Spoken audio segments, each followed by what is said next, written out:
YouTube, Eric here, and today we're going to learn a great song from true country music legend Merle Haggard. Merle passed away earlier this week, and we thought it'd be a great tribute to him to get a lesson out on one of his most popular songs of all time, that being Okie from Muskogee. Merle was a true country music outlaw. He actually made his decision to pursue his career in music while he was incarcerated at San Quentin Penitentiary. He saw Johnny Cash perform there live and decided that's what he wanted to do. So, in honor of the great Merle Haggard, we're going to learn Okie from Muskogee today. Probably Merle's biggest hit of all time. And it's really a pretty simple song to pick up. There's a lot of great flat picking and early country noodling in there that we're not going to focus too much on today. We're going to spend our time learning these chords so you can sit down with your acoustic, sing along, and strum along to this great song. The song is in the key of D to begin with, and there's really primarily a rotating two-chord pattern that drives this entire song. That being the first chord, D major, and A major 7. Let's take a look at those two chords. D major is our standard open chord, open D string, 2 on the G string, 3 on the B, and 2 on the E string. So we have a chord like that, a 4-string chord, or you can add the open A in, give it a little more body, or if you want to, you can even add the low F sharp in.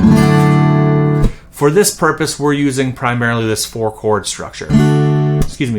structure.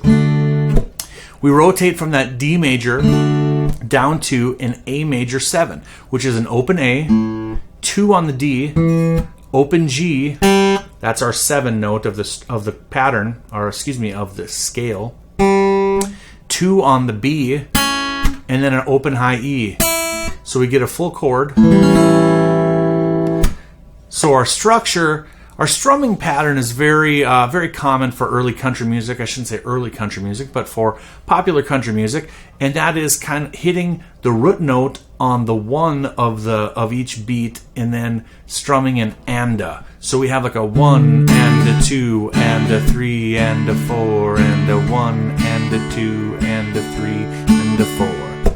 So we have our chords under the verses are pretty drawn out patterns. We start with a D, and we keep this going through the verse. Second half of the verse switches to the A major 7.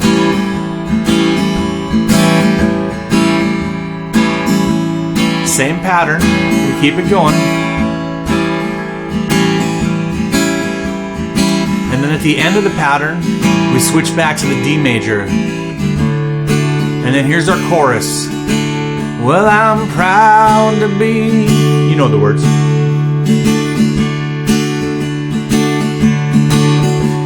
Hang on that D.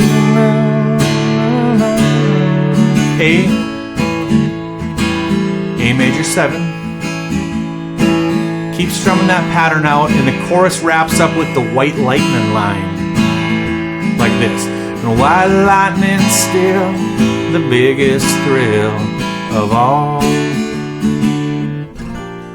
And here's where we modulate up to the second half of the song. If you want to think of the song, it's really in 2 distinct halves. First half is a verse and a chorus. Second half is a verse and a chorus. The patterns are exactly the same throughout the verses as they are in the chorus, and they're exactly the same from the first half of the song to the second half of the song.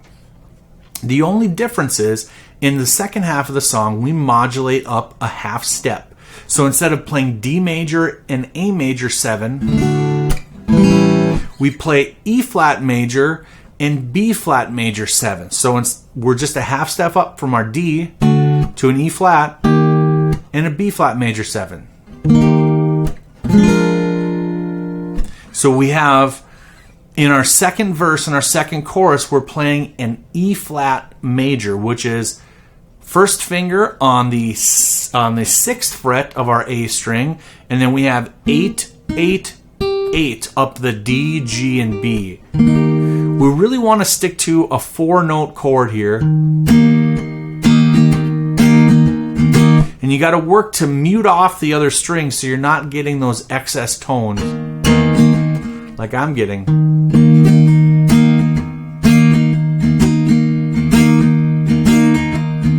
And then when we modulate down, or excuse me, when we shift down to the second half of the verse and chorus to that B flat major 7, that's our 7 chord using a full 6 string bar, which is starting on the 6th fret, 6, 8, 6. That's our 7 note of the scale. So we have 6, 8, 6, 7, 6, 6. That's our B flat major chord.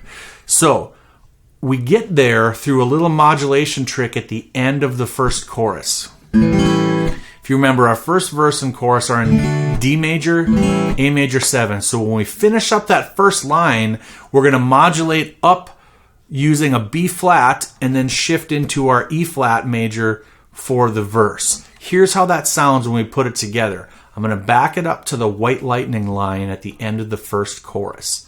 So it's like, white lightning still the biggest thrill of all. B flat major 7. And that's our little modulation trick. One more time, starting at the end of the first chorus. White lightning still the biggest thrill of all. Here's the modulation. And then the second verse is up on our E flat major. Same strumming pattern. In the second half of it, we get to the B flat, major 7. And that pattern carries us all the way through the verse and into the chorus. So we come out of that end of the verse, and I'm proud to be an Okie from Muskogee.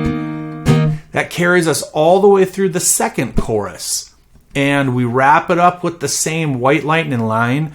White lightning still the biggest thrill of all. And here's what he does to kind of tie a tag at the end of this song.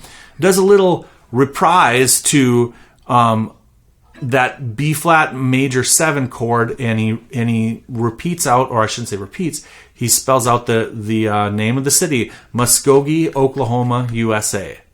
So if we do that ending with the White Lightning, white lightning still the biggest thrill of all. And we reprise it one more time. Muskogee, Oklahoma, USA. And that's our song. Okie from Muskogee from Merle Haggard, the late great Merle Haggard. I hope this was helpful, and hopefully this will inspire you to pick up some more great country classics from Merle Haggard. Until next time, this is Eric.